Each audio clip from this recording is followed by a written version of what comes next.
Alright, so, not sure how the sound quality is going to be on this bad boy. Let's give it a try.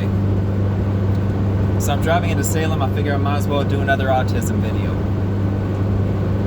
Alright, so I'm going to explain a concept called rabbit holing the best way that I know how. Okay? So, think about Alice in Wonderland, right?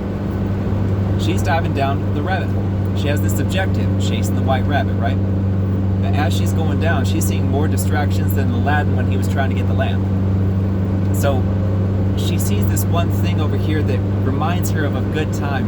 This one thing over here that, oh, that's a good memory. For me, it would be, I would see Bunny.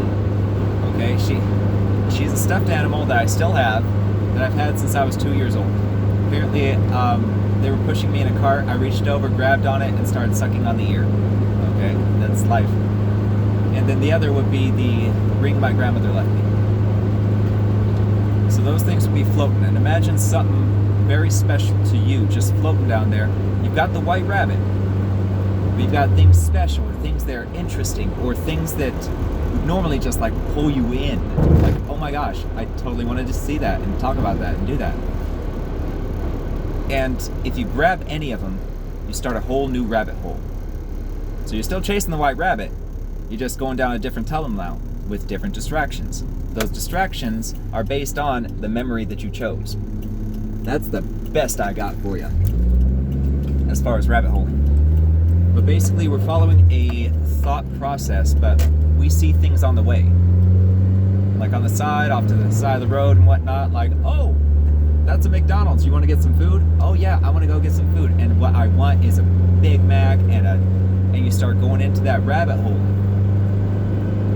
And it's a very common thing for functional autists, but the ones that I know outgrew it, I'd say mostly by the time they were a teenager, like mid-teenager. When they could drive, they were safe enough to drive, you know what I mean?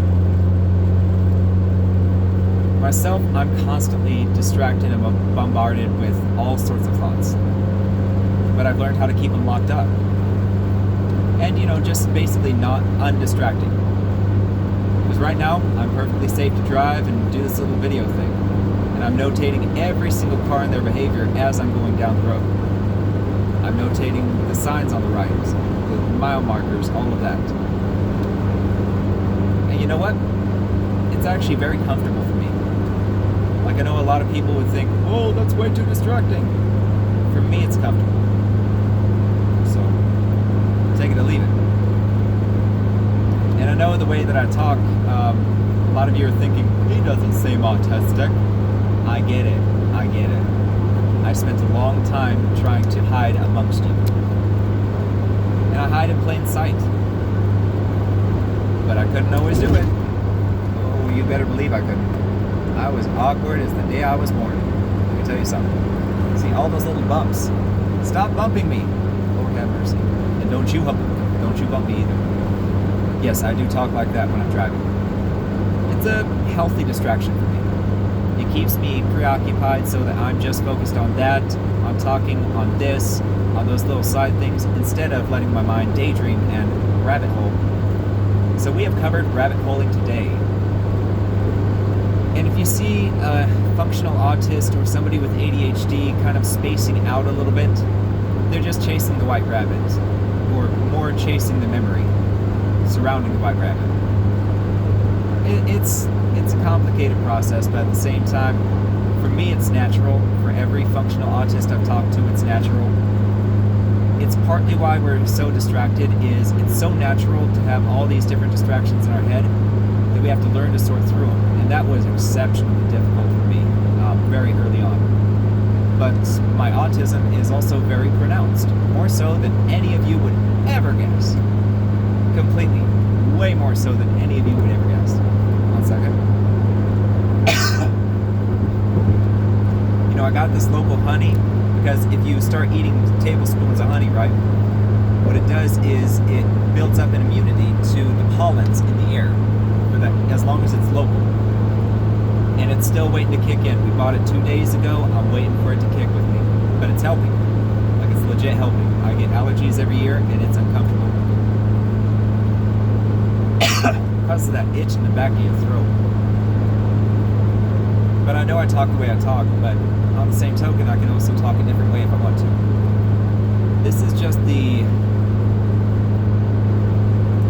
is me, pretty much. This is how I am with all my friends. It's how I am when nobody's looking. And when I have to be professional, I can be professional. Make no mistake there. And if I need to speak in high context or low context, I've been all around this country in so many different neighborhoods, it's not funny. 1 second. Oy, oy. Lord have mercy, please. Leave me alone. Oh, what? Yeah, beautiful scenery, by the way. Oh my gosh. Here, I'm going to show you the clouds. I'm going to show you the clouds because I just... Look at this. This is an Oregon sky, baby. Eat your heart out. Uh-oh. Which way do I go? Which way do I go? No, leave me alone. Okay, hold on.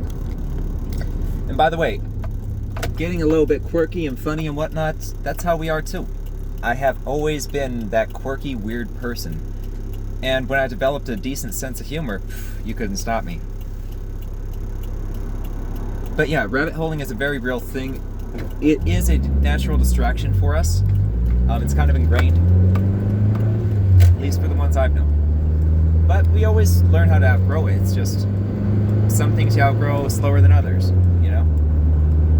I love driving stick shift. The more complex, like I had a 1976 MG Midget. And you see this right here? I was sidetracking because I'm driving, but I love driving stick. And an MG Midget is a go-kart on steroids. I loved it. But yeah, that's a sample of rabbit holing right there, which I knew was going to happen organically.